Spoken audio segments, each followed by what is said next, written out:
Et ça peuple muta vota ki bino. Kaka peuple on a voté bino comme ils sont ennemis na bino. En tout cas, boza la vraiment na bolingo oya nzambe penza. Oko na biso te na mokilio, oza la mokonzi, oza la pauvre, oza la moto mayele, oza la otangi mingi te. Moto akotika la libela na mokilio azali te tozali ba lekinzela. Dans le biboye, que ça soit bande kunyoso oyo bazui likama, to sangana. Toza d'abord ba congolais, toza d'abord bana mboka moko, yangwana matanga ezibiso nyonso.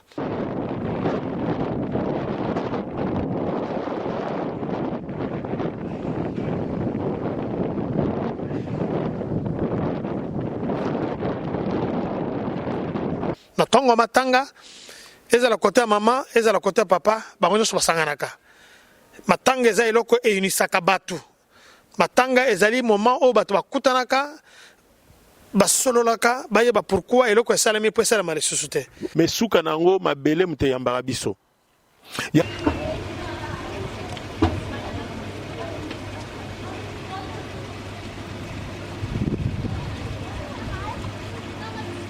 lokola peuple moko tokoki koloba pe adage Mobutu atikela biso Congo na biso to tata bo moko mama bo moko tozali lisanga tozali tata moko mama moko soki bandeko na biso lelo bakutani na makambo o bazui ezali po na kowelela na kobundela o ezali tobengi constitution mibeko ya mboka na biso.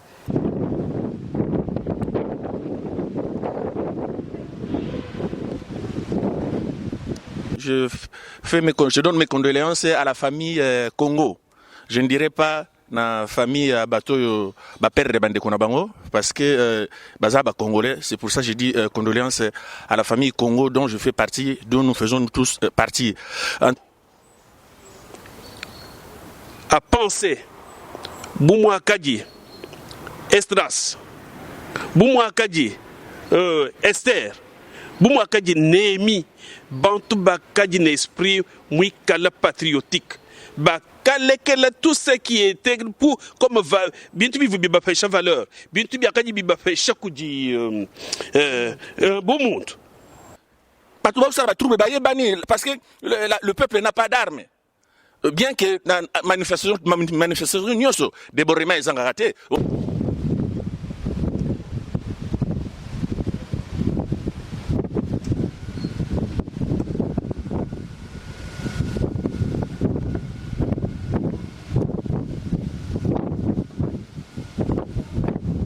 Mama place bokolanda biso soki nga na telemenga za pe mama pe pasi wana yeba pasi ya biso ba mama soki ezalaki mwana na yo ezalaki mobali na yo ezalaki ndeko na yo ezalaki ya yo moko okosala ndenge nini to telemi lokola peuple moko yango wana biso to telemi koyebisa na diaspora nyonso esika nyonso bozwami tu bena mu Allemagne notamment corps pastoral wa Allemagne ni chitupa cha Belgique toi kakula toi kela lubila boa beni kajile le tuji tulo kabiji boa nuji numo na no kayene le 19 wa kushaleo malo akwenzeka kwetu ku Kongo.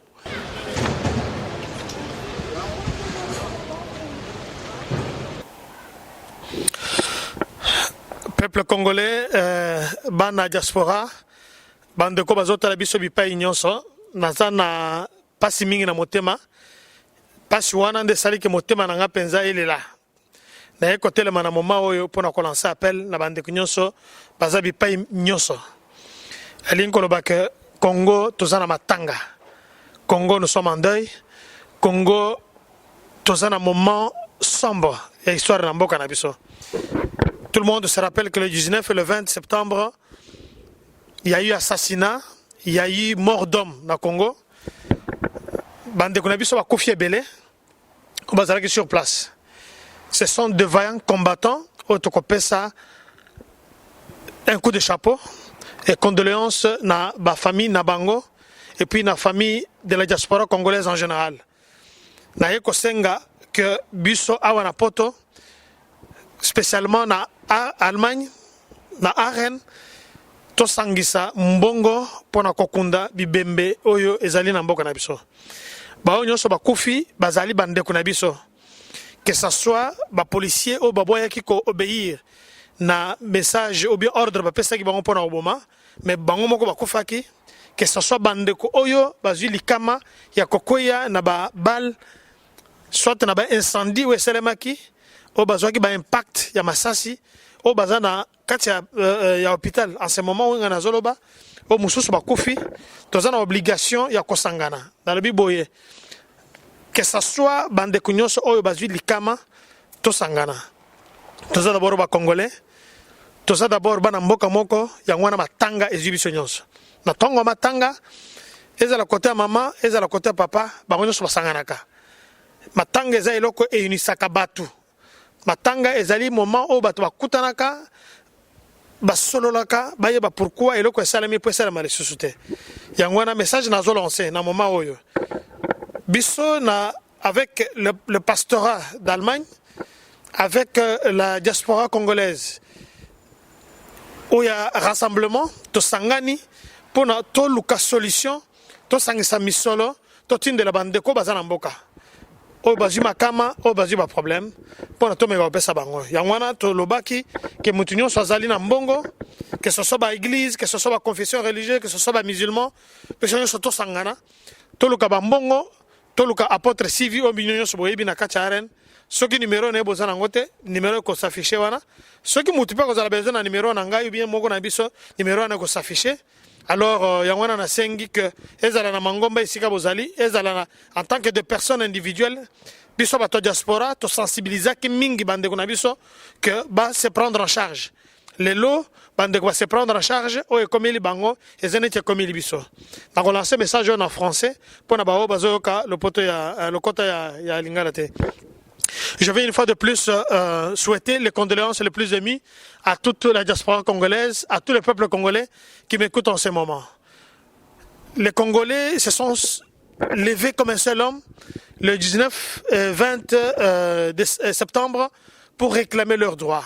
Les droits, c'était de poser un mémo de préavis à la CENI qui devait normalement, impérativement, convoquer le corps électoral le 19 septembre. Cela n'étant pas fait, tout le monde a dit que la CENI est en train de jouer le rôle du pouvoir. Alors, c'est ainsi que les gens du rassemblement, le peuple congolais réunis autour du rassemblement, se sont dit, nous allons déposer un mémo à la CENI. Ce n'est pas un affrontement, c'était une manifestation demandée et autorisée par le gouvernement en place. C'est ainsi qu'ils se sont dit le lundi 19 septembre d'aller déposer ces mémos en titre symbolique. Ils ont été attaqués par la milice du gouvernement dont nous accordons la responsabilité de tous les morts, toutes les barbaries, et toutes les attaques qui s'en est suivies. Il y a eu beaucoup de morts, beaucoup de gens ont été balancés de part et d'autre, c'est-à-dire les gens du pouvoir, nos amis, nos frères policiers, qui ont refusé d'obéir au mot d'ordre qui les a été imputés par le gouvernement en place, de tirer sur les manifestants non armés. Et je rappelle que c'était une manifestation pacifique. Ils ont été tués, il y a eu les incendies de part et d'autre. J'ai une image dans ma tête d'un frère qui a été arrêté dans la résidence de M. Tshisekedi, de l'UDPS, qui était brûlé jusqu'aux second degré. Le monsieur, il n'est pas de l'opposition, mais il est de l'autre côté. Mais parce qu'il s'agit de notre frère, qui n'a pas accepté d'obéir à ces mots d'ordre lancés par sa hiérarchie, nous avons l'obligation de le soutenir aussi. C'est un héros pour nous. Alors, je demande à tout le monde, je lance un appel de récolte de fonds à toute personne de la diaspora, à toute personne, à tous les pasteurs, afin que nous puissions réunir, rassembler de l'argent pour envoyer ces gens-là. Nos frères ont été touchés dans l'exercice de leurs fonctions, dans leurs droits, un droit légitime, un droit civique. Alors nous demandons à tout le monde de voir l'apôtre Civi, que tout le monde connaît, pour qu'il puisse donner son argent, un peu de contribution pour aider ces gens-là. Et je demande à tout le monde de participer avec nous dans ces moments de recueillement, de se poser la question et de dire plus jamais ça au Congo. Le Congo, c'est un peuple pacifique. Nous n'accepterons pas afin qu'il y ait des bavures, il y ait des tueries, il y ait des massacres, il y ait des tortures. Je dis et je vous remercie. Oui, bandeko o nyonso bazali kolanda biso na ngonga oyo na pesi bino mbote na kombo na Yesu na pesi bino mbote vraiment bipai nyonso bana Congo bana diaspora soki bomoni biso lelo to telemi ezali pasi o biso to mememi na kati ya mitema na biso o biso nyonso to landi à partir le 19 tu le 20 septembre ndenge bomona ki bandeko na biso bazumi kama o ba misusu bazana ba pasi na kati na bopito ba misusu bazabi bembe na ngonga oyo yango wana soki biso totelemi lokola peuple moko tokoki koloba pe adage Mobutu atikela biso Congo na biso to tata bo moko mama bo moko tozali lisanga tozali tata moko mama moko soki bandeko na biso lelo bakutani na makambo o bazwi ezali po na kowelela na kobundela o ezali tobengi constitution mibeko ya mboka na biso yango wana bandeko na biso batelemaki kokende kuna bakendaki po babunda te mais ezalaki po bapesa préavis na koyebisa ndeko Kabila ke atika bokonzi na ye po manda na ye esali ekomi na nzela na kosila bandeko batelemaki bino nyonso bolandaki mokili mobimba ndenge nini bandeko na biso bamemami na kati ya problème ba mama place bokolanda biso soki nga na telemi nga za pe mama pe pasi wana yeba pasi ya biso ba mama soki ezalaki mwana na yo ezalaki mobali na yo ezalaki ndeko na yo ezalaki ya yo moko okosala ndenge nini totelemi lokola peuple moko yango wana biso totelemi koyebisa na diaspora nyonso esika nyonso bozwami bozala na Londres bozala na Canada bozala na Belgique na France na Hollande na Italie partout oyo tobengai bana ya diaspora congolais biso nyonso vraiment tozala loboko moko tozala mutu moko tozali kosenga participation ya ndeko moko na moko tozosala collecte po na bandeko na biso o bazali tobengi bango lelo bibembe na ba o mususu bazali na kati na bopito bazana ba pasi ya ndenge na ndenge o bazwaki ndeko moko na moko mema participation na yo koloba te ko ngai boyenga tolobi ke tozali tata moko mama moko tozali vraiment soki lelo bango batelemi biso na diaspora tokozala pe na kimia kokende kuna problème kozala te biso moko tozomona ndenge nini bata diaspora mingi soki bazokende kuna ndenge nini ba menace ezali mais soki Congo na biso ekomi na maboko na biso ndenge bandeko na biso batelemi babundi lelo tokobenga bango ba héros ya Congo pona nini po babundeli indépendance ya mboka na biso babundeli mama mibeko ya mboka na biso tobengi constitution ndeko nanga esika nyonso kolanda biso vraiment totala na kati na bonzambe participation na yo vraiment ezali nécessaire memela biso eloko moko oyo tokosala po tosunga bandeko na biso okozala na misolo soki pe bandeko na biso mususu pe akoki kotinda ordonnance kuna soki ozali na possibilité kisi emonani nini toya topesa soki okendaka na église place okendaka na église okuta na pasteur na église kuna opesi participation na yo soki te olingi pe okuta na pasteur sivi apôtre sivi okutani na ye opesi ye ndeko na ngai soki olingi te kopesa na maboko oyo ya pasteur okomona numéro moko ezoleka kuna na écran benga numéro wana bozwa rendez-vous bokende bokutana mukolo numéro wana komona tobengi apôtre sivi opesa vraiment droit ya participation na yo ezali vraiment obligé wana penza na lobi ke tozali obligé mwana nyonso ya Congo Congolais nyonso mwana diaspora esika nyonso zwami vraiment oyo biso tomoni biso to banda koloba bandeko na biso na Congo biso tozotala ba marche belé mais bazotelema te mais lelo bango bazwi pe décision batelemi po babundela oyo tobengi mama ya mibeko ya mboka na biso ndeko vraiment tozali vraiment na esengo mingi komona ndeko moko na moko komema mwa participation na yeto yebake vraiment matanga esilaka te ezo continuer lelo tozali lobby tozalaki na deuil toloba national tolobi international po na mboka na biso Congo lelo pe lobby pe en tout cas moko na moko akuta na vraiment ozala na bonne volonté koya kopesa pe participation po na bandeko na biso o bauti kotika biso o bakangami na kotu na pasi o na tango tozoloba makambo oyo vraiment bandeko tozala bomoko po na mboka na biso Congo tolobi ke Congo ezali mboka monene o biso tokoki komona pasi ata mokolo moko te mais soki Congo lelo tolobi ke ezali humilié Congo po na nini po ndenge Congo tolobi ezali na occupation yango na tolingi ke Congo mboka na na biso ezonga na biso moko soki ye pa na biso moko ba congolais okomona ndenge biso to s'en sortir tokozala na liberté moko okei kuna okoki koloba liberté expression ya nini mais kuna démocratie ezali vraiment te yango tozobundela vraiment mboka na biso ndeko vraiment na bolingo ya nzambe vraiment bana diaspora botelema toyeba koede bandeko na biso o bakutani na kati na problème po o ezwi wana soki ezwaki ndeko na yo ezwi wana ezwi ngai po tolobi ke soki toza loboko moko ezwi wana ezwi ngai pasi wana tozoporta ngo biso nyonso naza tellement sûr que herbe mona ki ba briller bato baza vraiment babomi bango makile eza kotanga je pense que ndeko moko na moko surtout ba mama place bavandaki balelaki bamonaki pasi wana papa na pasi omonaki mama na pasi omonaki vraiment yaka na mwa part na yo po tosunga bandeko na biso vraiment nzamba pambola bino nyonso moko na moko esika bozwami.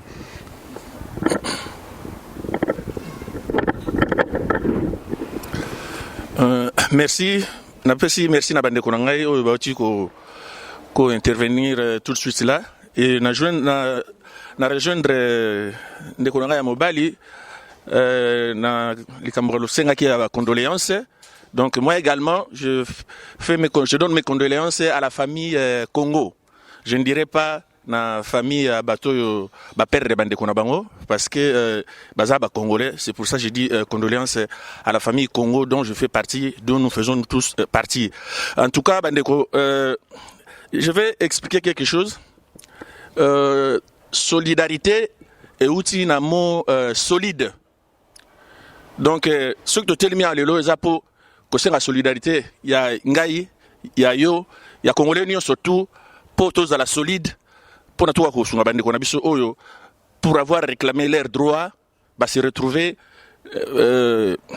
morts, état grave, raison pour laquelle tous apport nabino contribution nabino nion surtout ndenge bandeko ba déjà awa pa ya pasteur Sivi oyazana kisi antibiotique oyazana kisi ya pota oyazana na quelque chose mbongo.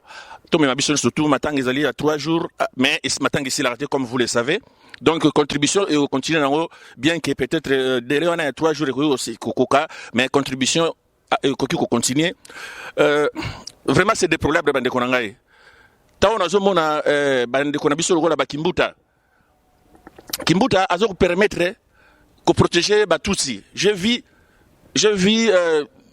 mes marches disons des ordres mo salamaki Baruberwa bayaka au Singapour ya bayaka au Singapour soutien ya Kimbuta protéger bango. Mais qui protège maintenant les Congolais? Kimbuta ba Congolais ba ndeko na yo.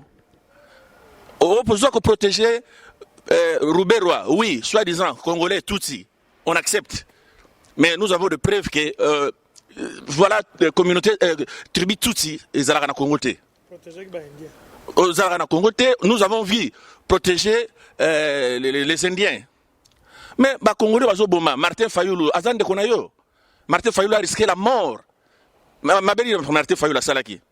Vous protégez vous protégez Batou, Oyo, Baboumi Batou, les M23. Vous les avez protégés. En plus, vous avez même eu l'audace de réinsérer Bango avec un budget colossal. Mais ce sont des criminels de guerre. Dans ces pays. Mais vous les protégez. Et j'ai lu que le procureur général Alingi akangisa banani ba hauteur soi-disant ba hauteur ya na ba hauteur ya marche entre autres ba opposants ba Frank Diongo ba Olenga Koi akangisa bango. Mais ils ont trop. Et pourquoi on ne parle pas déjà de M23?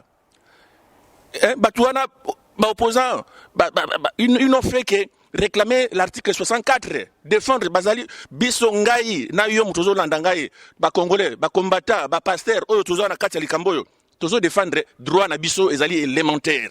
Nous ne sommes pas les auteurs des troubles. Batou Baoussa va troubler, Bayebani. Batou Baoussa va troubler, Bayebani, parce que le peuple n'a pas d'armes. Bien que la manifestation débordement est raté, on a vu ici en France comment Batumba voiture avant Sarkozy quand Sarkozy fut premier ministre de l'Intérieur. Tout le monde a dit que voiture. La manifestation surtout débordement est raté, mais débordement est une violence. Mais alors Batou Bazo répliqué c'est eux les criminels. Ce ne sont même pas des vieux, la violence, c'est eux les criminels. C'est qui? C'est le gouvernement, c'est l'armée, c'est la milice de Kabila. Il faut pas mâcher les mots. Il faut dire les mots. Il faut dire tout ce qui se dit tout bas. Batou baboni batou. Toyebi bien. C'est le gouvernement. Mais pourquoi boni bozwa makambango bochar mako na mukongo ya ba simple paisible opposant. Franchement ndeko totelema comme j'avais dit au départ, la solidarité vient du mot solide. Tozala solide car ceux qui sont tozana bomoko tosangisi makasi na biso tosangisi mayele na biso tosangisi mwa ndambo mbongo tozana ngo tosangisi ba tout mutu azala na important na nzoto na a contribuer. Là nous serons forts.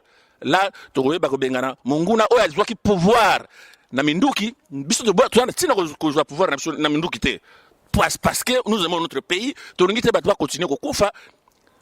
Il y a un pouvoir na minduki, mais biso tout ça biso doit pouvoir par la constitution. Nous défendons que la constitution, il a fait ces deux mandats qui sont pour moi, je dis bien pour moi des faux mandats. Mais ok, de constitution lobby que deux mandats koki OK. Peuple abimaki ça y pour afingayete pour abebsa atumba babilo côté asala non peuple abimeka pour na couper sa préavis. Que voilà et puis permet ça qui marche c'était une marche permis par le gouverneur avant marche vous déranger c'est là où il y a les débordements et voilà le quoi la toza batouté toza banyama pour on peut protéger les Tutsis mais biso pas protéger bisoté il faut pas bomba bisonde ba bomi bisona ba jeune bana donc c'est déplorable bazo bomba bisona béni alors que nous savons que dans la France, tout le monde a français Hollande, tout le monde même à gauche, même à droite, mais nous sommes trop personnes. Pour aller un peu plus, il y a se moquer na biso, condoléances. Comment nous avons appelé ça condoléances? Eza mawatro, bandeko eza mawatro, to komi olata bilamba na ya mwindu. Na moi makasi boy nous sport parce que toi na matanga mais tenons bon ingeta nous allons vaincre eza pasi mingi soki komona ke bazo gouverner mboka Congo bazali contre peuple po soki tolobi ke démocratie soki tolobi ke na Congo démocratie ezali boyebi biso démocratie ezali pouvoir ya nani. En tout cas na lingi na yebisa bino na tinda bino maloba moko soki toke na Bible tomona ki Salomon oyo azalaki roi na Juda Salomo ayebisaki Nzambe nalingi opesa ngai sagesse asengaki sagesse po sagesse asengaki po atala nini ayeba ndenge nini a gouverner peuple na ye. En tout cas soki ke bakonzi ya mboka na biso balanda vraiment batangaka vraiment mukanda na Nzambe balanda ba exemple wana soki ozali président ozali gouverneur, ozali ministre, ozali intel, ezali te po peuple mutatie yo. Ezali po osala nini otia justice, osala vraiment bozala na sagesse, bozala vraiment na intelligence, boye bandeni bo gouverner peuple. En tout cas bande kona biso na lingi na tina vraiment maloba na Boshab, na zotindelo maloba oyo, na Corne Nanga oyo président ya Seni, na zotinda yo na gouverneur ya ville ya Kinshasa Kimbuta. Nazoti nelabino maloba pena ba o wana nyonso baza ba tête kuna ke boye ba ke o bino boza ko lona bino boko récolter ango soki ezali bino te ekozala ba descendante na bino bana ya bana na bino boye ba ke o botiki na kati ya Congo ezali histoire moko oyo biso toko komango e histoire oyo ekolanda bino boye ba ke Nzambe na mukana na ye elobaka boye oyo sali soki punition wana ezwi yote ekoya na ba oyo bakolanda yo yango na lingana tindela bino maloba ke bozala vraiment na sagesse boye ba ndenge nini bokoyi ko gouverner mboka wana ndenge nini bokoyi ko linga bandeko na bino ndenge nini bokoyi ko marcher po boye ke soki bokomaki kuna bo eza peuple mutavota ki bino kaka peuple wana voter bino comme sous ennemi na bino. En tout cas bozala vraiment na bolingo oya Nzambe penza bolingo o Jésus Christ atikela ki biso o alinga ki biso na bolingo o atika ki kita kufi po na biso. Est-ce que bino vraiment ya solo bokoki ko kufa po na peuple wana te bokoki ko kufa po na peuple congolais te bozo protéger ba Rwandais nga nazalaki na Bukavu C'était des années avant Afdel Kota. Moi, j'étais à Bukavu. Et je sais comment est-ce que les Rwandais maltraitent les gens. Comment est-ce que les Rwandais tuent. Donc, na Congo, biso n'époque où la tata loba Mobutu asala ki boye, makamo biso to mona kite. Ouais, ezalaki ke bambeli na kati ya mboka ya Congo, bakata batu na ba machette, ezalaki te po oyo ezali makambo o ba Rwandais bamemi. Po bango bakata ka batu vivant. Bino bozakuna. Bazo boma batu na beni, bolobi nini. Soki vraiment bozala amour pensa ya peuple, o bino bozo défendre bo vanda. Mais boko gérer baba kiti, boko gérer banzete. N'est-ce pas bateau bozo fana pour gouverner bateau wana bateau ministre ya intérieur ministre ya finance ministre boye pona nini pour bateau bazo exister mais ceux qui bateau ba kozala te bino boko gouverner banani en tout cas conscience et la bino bon senga sagesse o ya Salomon asenga ki na Nzambe pour boye ba gouverner mboka wana boye ba kotala peuple na bino bateau ba komi ba nyama te. En tout cas message nazala ki nango vraiment conscience la bino et ça la sokite oh bino bozo semer vous allez récolter. Si pas vous, ça sera vos enfants.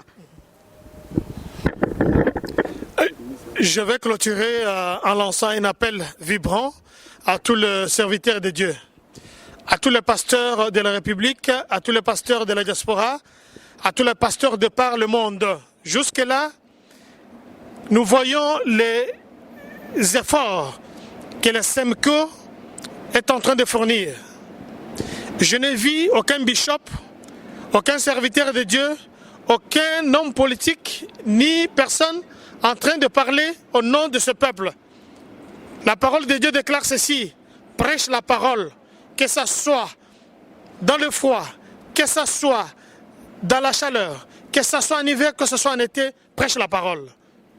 Le peuple congolais est martyrisé. Nous avons un deuil. Que fait ce peuple, ces pasteurs-là?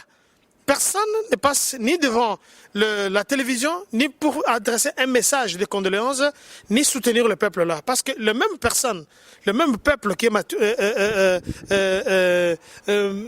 est tué, c'est le même peuple que nous retrouvons dans nos églises. Je vous parle en tant que serviteur de Dieu, en tant qu'homme politique.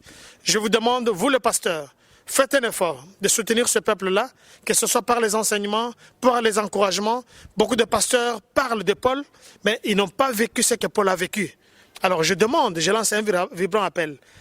Je sais qu'il y a ici à Aix-la-Chapelle, à Arène, les pasteurs qui sont vraiment mobilisés, qui sont debout pour ce qui se passe au Congo.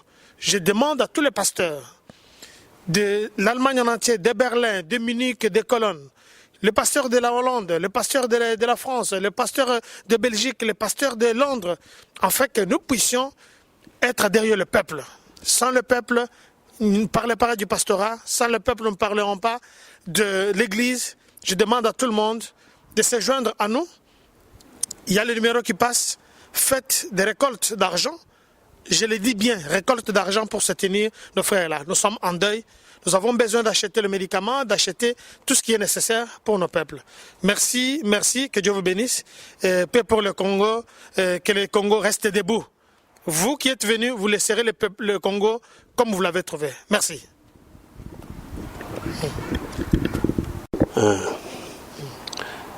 Bana betu basuibwe, bananga ne baji batulte leja. Nous vuluka kujima twa mashallah toi kakula tu es tout ben en Allemagne notamment corps pastoral en Allemagne ni chitu pa Belgique toi kakula toi kele lubila boa boa beni kajile lu tuji tulo kabiji boa nuji numona no kainene le 19 wa kushaleo malo kwenzeka kwetu ku Kongo malumanen ba kushifa bantu ba kutafa bantu bakaji baji violé bana baji disparu baluma baji déporté tujimu majilu manen katwen mo kushala indifférent boalu boa tuji baso bani tu compatir ku boalu bubunen nunku tuji tulele lubila kuji muntu yonsu uji utumvwa muntu yonso uji uteleje boalu ebu bwani kaikufa moito nuvulukane tuji ni boku compatir to ko mene luka nulumwa kalu jila kujiboko bijibi kende ni kanu yikale yibiji anyi kale yabunyu oye kwenza force njino ambile nungu tangila yi mu Genèse 19 nzambi uju amba ye nkayenda bantu aba bakaji benza bwa lububi kaji nzambi uju reconnaître nzambi uju amba ni bantu aba baji ni jijimu bantu aba baji ba marcher d'un même mot chose si mo kwenza ni ci réussir bo tout ko réussir bibi kan la bonne tout bonso tu jiteka mwa bo tout bonso tu enza chintu chimu tout bonso tu ikala mwa ba mo bwana tumanya mwane tuksungi la jitungeji je tu jinene jitungeji akaji bantu bambane tu yetu mwana Congo avant watu tukufwa le Congo uji de l'après Congo mulo jitunga ji bantu bakaba tangile batutomono tu bantu ba valeur jukai tu jitomba nonkweo bana betumbafu babungi mbatafika bako baji mopito tu jini bo kujika baji bafu baji batafika tujini bwa kubonda fish nunko kibwa chinyi tujitwela lubila tujitwamba nunkweo muntu yonsu jumvo lubilelu muntu yonsu jumvo bwa lwebo aji sanctioneto tujitulomba contribution wa muntu yonsu ujumwa ku compatir ku bwa lwebo aji sanctioneto tangila le numéro wa téléphone uju fita mwish mwa pasteur Sivi nous continuons tout une contribution à Montions à vite mon bien et bien pasteur Sivi boit être comment moi quoi aider bantu bon soba du Congo boit être comment moi quoi aider bon soba diaba di baluter nous continuons tomber non quoi Montions on vole bilelo Montions sou jumvo boa luebo à penser boumwa kadi Estras boumwa kadi Esther Boumwa kaji Némi, bantu bakaji n'esprit mouikala patriotique. Bakale kela tout ce qui était pour comme bientôt vous biba fait valeur. Bientôt bien kaji biba fait chaque di bon monde. Bakamba de tout songi la jitung. Et où a kaye ku construire le temple. Mukwa bo construire le mur. Mukwa bo ku songi la bantu bons. Bana be toujours kai.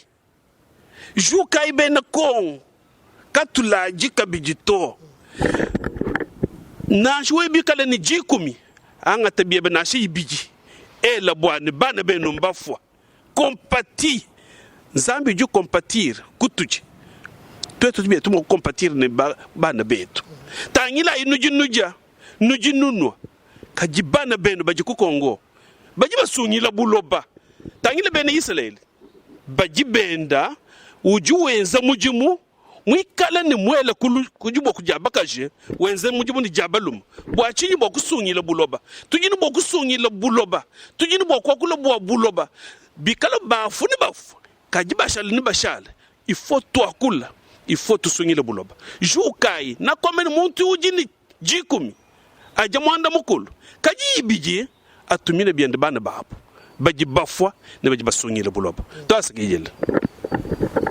na bantu za koloba na bandeko bamsuba lekili boso et personnellement ngai nazoloba na motema pasi na kotala beveneme leka le 19 le 20 na Congo République démocratique du Congo précisément aussi na Kinshasa na bandi moko na biso ayebi ke vie humaine eza sacrée po nzambe akeli mutu na elilingine na kokokana na ye pe mutu moko te asepelaka na liwa ya mutu muso ata pire ennemi na yo okoki kosepela liwa na ye te me botala babilenge ebele ndenge bakufaki na manifestation esalamaki na 19 pe le 20 nalingi na interpele conscience moko na moko koloba ete moko na biso te na mokili ozala mokonzi ozala pauvre ozala moto mayele ozala otangi mingi te moto akotikala libela na mokili azali te tozali baleki nzela pe bisika ekokisaka biso komona ete tout est vanité ezali na cimetière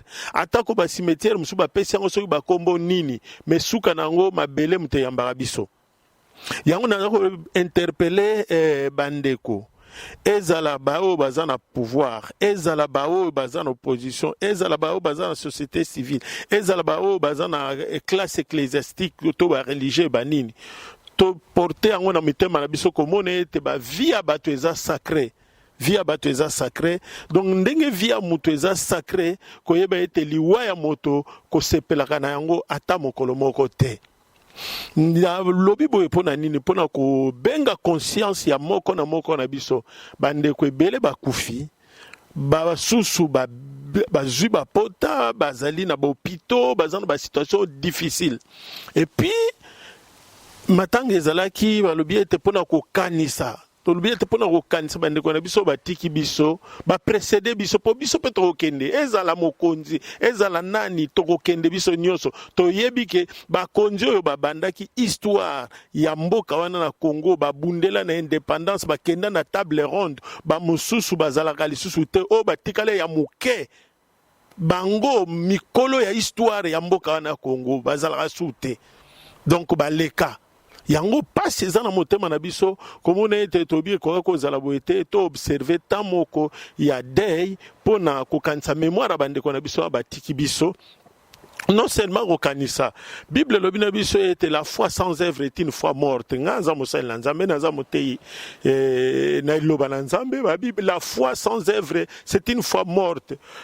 Kondima oyo ezanga misala ezali ya pamba yango tolingaki tosukisa pasi na biso kaka kolela te koloba na mitema tondima na biso tolingi tochango na misala tolingi tosunga bandeko oyo na ndambo toza nango toza ba millionnaire te toza ba milliardaire te mais souci eza na biso pona bandeko oyo ba kufi ba mususu bazoki ba mususu bazana bopito ba facture na bango ekozala difficile. Oui tomoni récemment que ba bengisi ba famille mususu ba yamba bango soki basunga bango mais biso pe na part na biso ndenge tovande tolingi tosala geste oyo ya solidarité ndenge ndeko mususu alobi pona ko compatir na situation oyo esili koleka na katikati ya mboka République démocratique du Congo.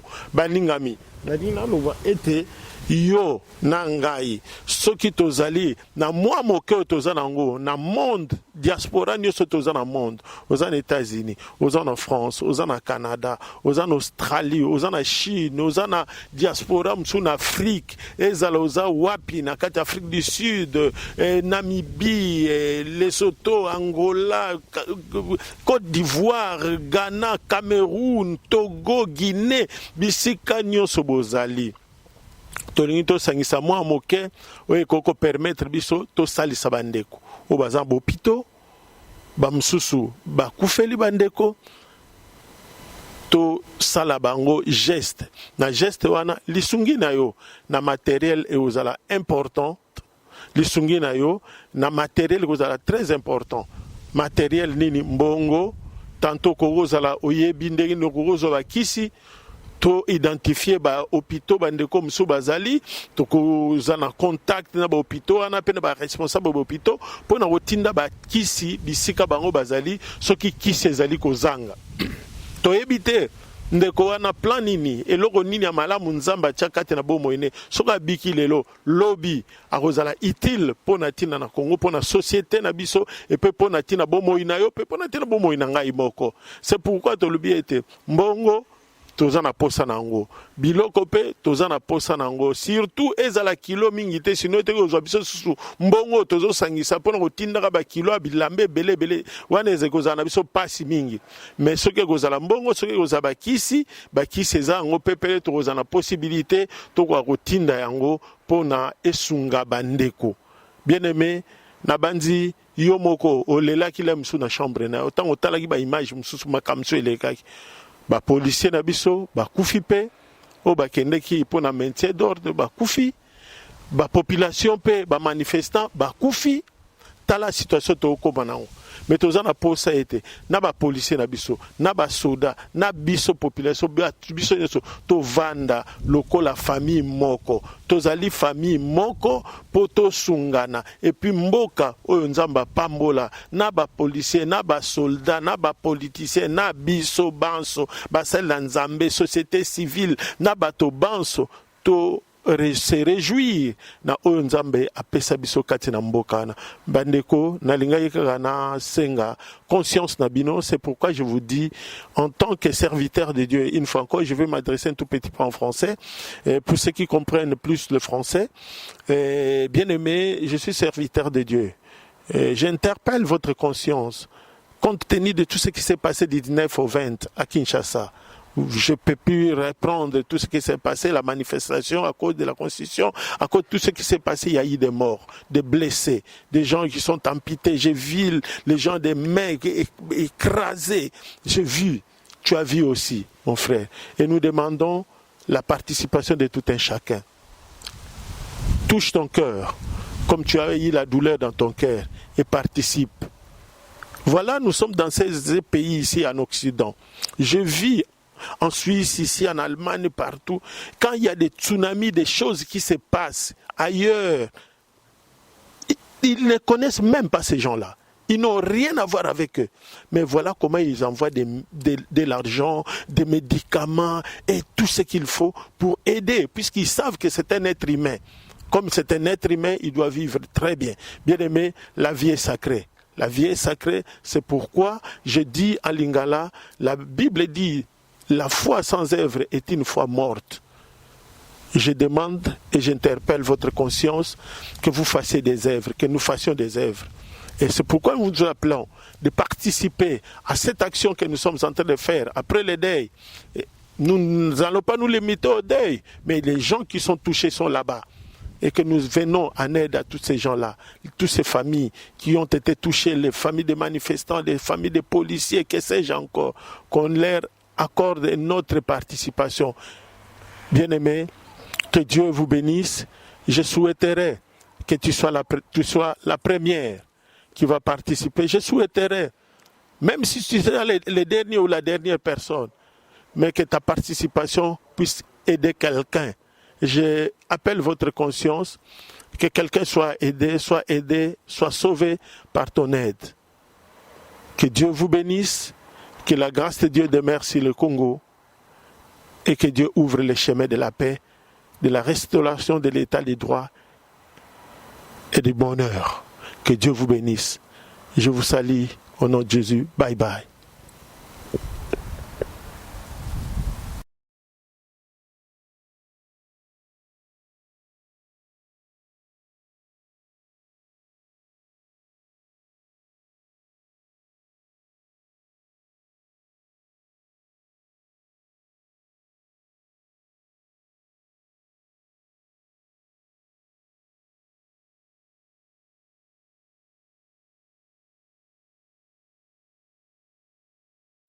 Bonsoir, bonjour. Cela dépend namboka yosiko vandi. Bande konangai. Nalingi to sala moi une petite réflexion. Na kolansa mama kambo bande ko ba o to kolanda. Siko bande ko uti koloba. Yango nalingi to sala moi petite réflexion mo boy. Pona politique oyezoleka en Afrique. Na mituna kangamongo. Est-ce que on a vu sur les politiciens africains bamiye ba ke bazaka ba africain oui bamiye ba raté politique na bandi ezali art ezape une science son abi science parce que ezali na loba universellement admise son lobby art parce que art c'est une manière ou bien une méthode de faire quelque chose selon les règles yango to be yango pe politique za art. Nalingi to raisonner comme moi mkende na uti koloba. En tant que africain, dernièrement to monaki na Gabon bato akufi. Quelque temps après na Congo sous bato akufi. Alors mais toujours comprendre le karaté. Pour na biso mo africain. Toujours comprendre c'est. Mais toujours monaka lokola nazi par exemple. Asie, tant d'Asie est allé développer ces derniers temps. Mais, qu'on a peine Asie, bazo ça la politique na ndengo ya bango. Bazo landa ba occidentaux mais bambo kana mangezo bonga, pe makampe zo changer. Biso yo sur le tozo c'est plein en Chine par exemple. Tala ba Corée. au moins na Asie na Inde nous se développer zo salama bien que pas quelque part les mais au moins moi développement mo zo salama et pourtant Afrique eza ma coquine nyonso eko sala ke eza la pe bien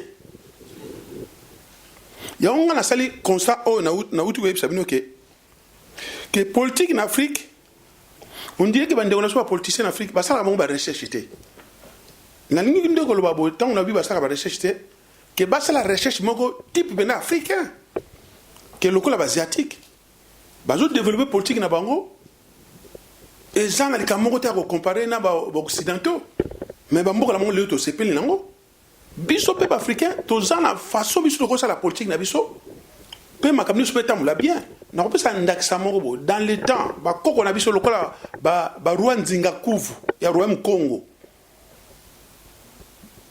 to yebi biso nyos na histoire ndenga déjà tamsa gouverner ba royaume wana voire même les Européens ba ça ko banga même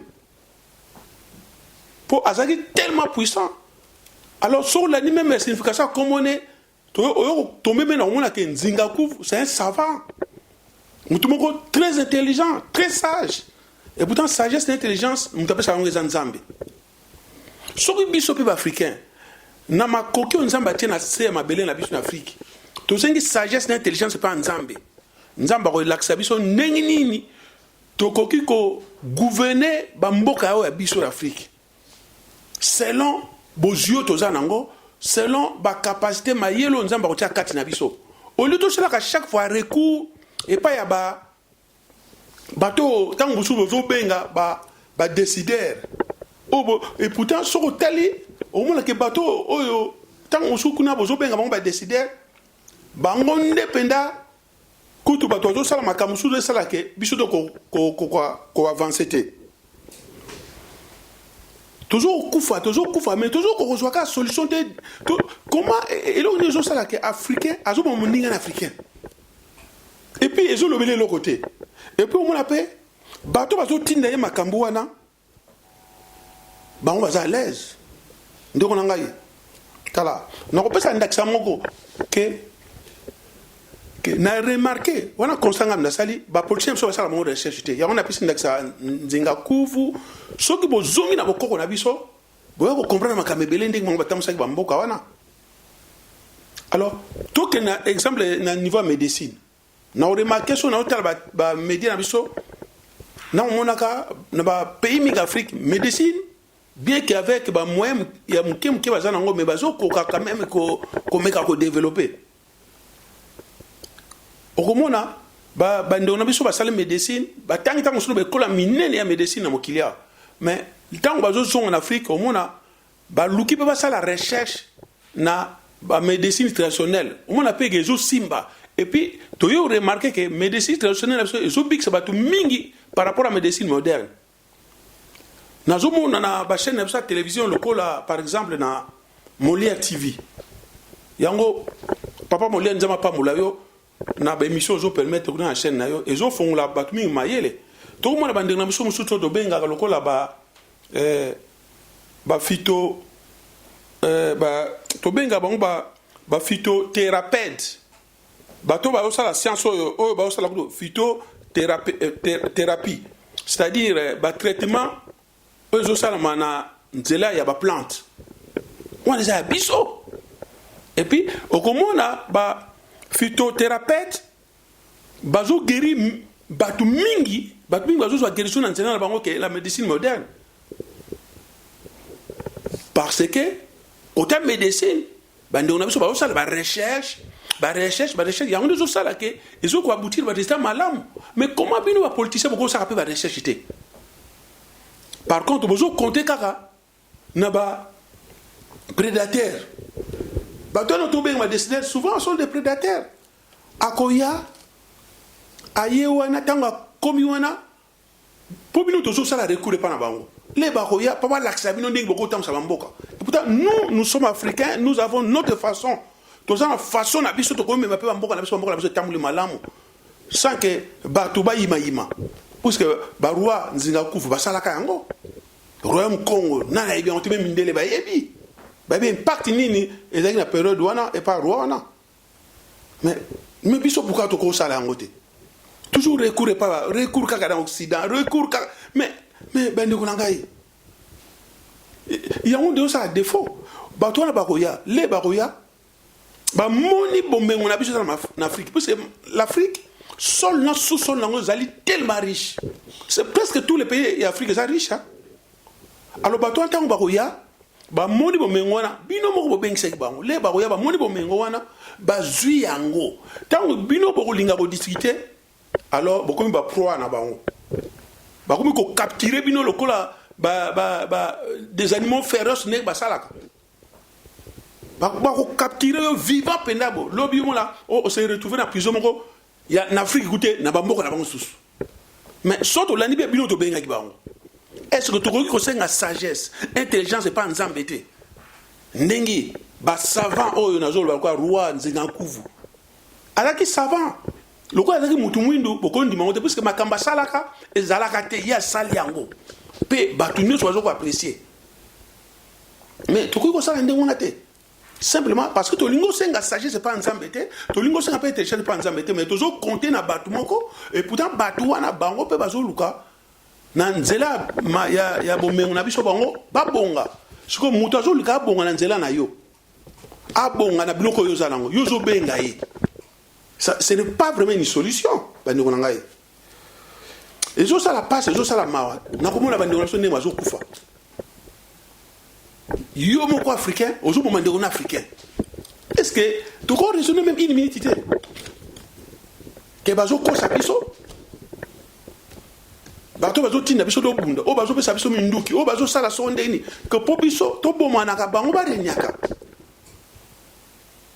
ndeko ya on a ligne 14 raisonnement mke mais en tant qu'un homme de Dieu na ligne pesa na même ma réflexion na ngana moi une petite exhortation dans la Bible pour na ko comparer makambo na lobby na la parole de Dieu na évangile à Jean chapitre 5 lisolo moko zali kuna zali quand même lisolo moko malamu penda na lisolo na Jean chapitre 5 ezalaki na piscine moko bengo piscine ya Bethesda elingi koloba maison de la source alors ezalaki na bato bavandaki nzinga piscine wana à chaque fois que l'eau était agitée un ange descendait tant bazoko agiter l'eau celui qui tombait le premier il recevait la guérison donc moto azako koya moto ayambo soko ange ningisi mai na piscine Bethesda bible lobi azako joa guérison na ye quel que soit le problème azaki nango suko tout autour ya piscine wana ba paralytique ba malade ndenge basalaki mais azaki na moto moko pe wana bible zoloba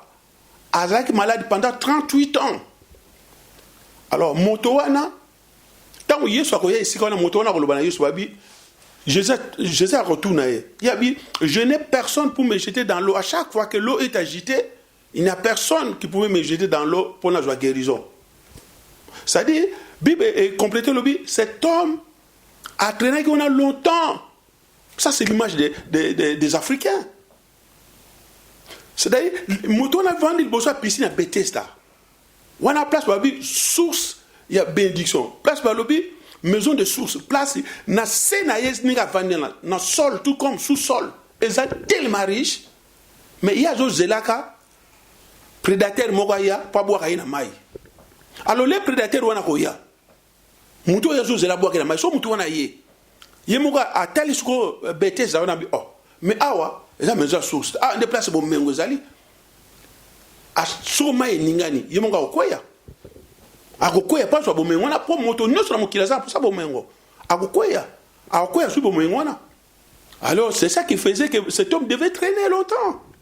Ça c'est l'image des Africains, toujours traîner longtemps na souffrance en état mabelo nzamba pesi biso ezana bo mengo ya kosakana te est donc ko senga sagesse n'intelligence et pas nzambete o ya pesa biso bo mengo wana poto koka kotize bo mengo wana pe to zana na kimia to za pe malamu bato yo o bazo ya ko joa ba bomengo na biso bazo kena na mboka na bango bazalaki na ngote c'est à travers bomengo na biso nde ba kolisi ba science na bango ba kolisi intelligence na bango mais biso to ça nango nous ne voulons pas demander à Dieu l'intelligence tout comme la sagesse to kolisa mayele na biso pour to exploiter ba matière première na biso moko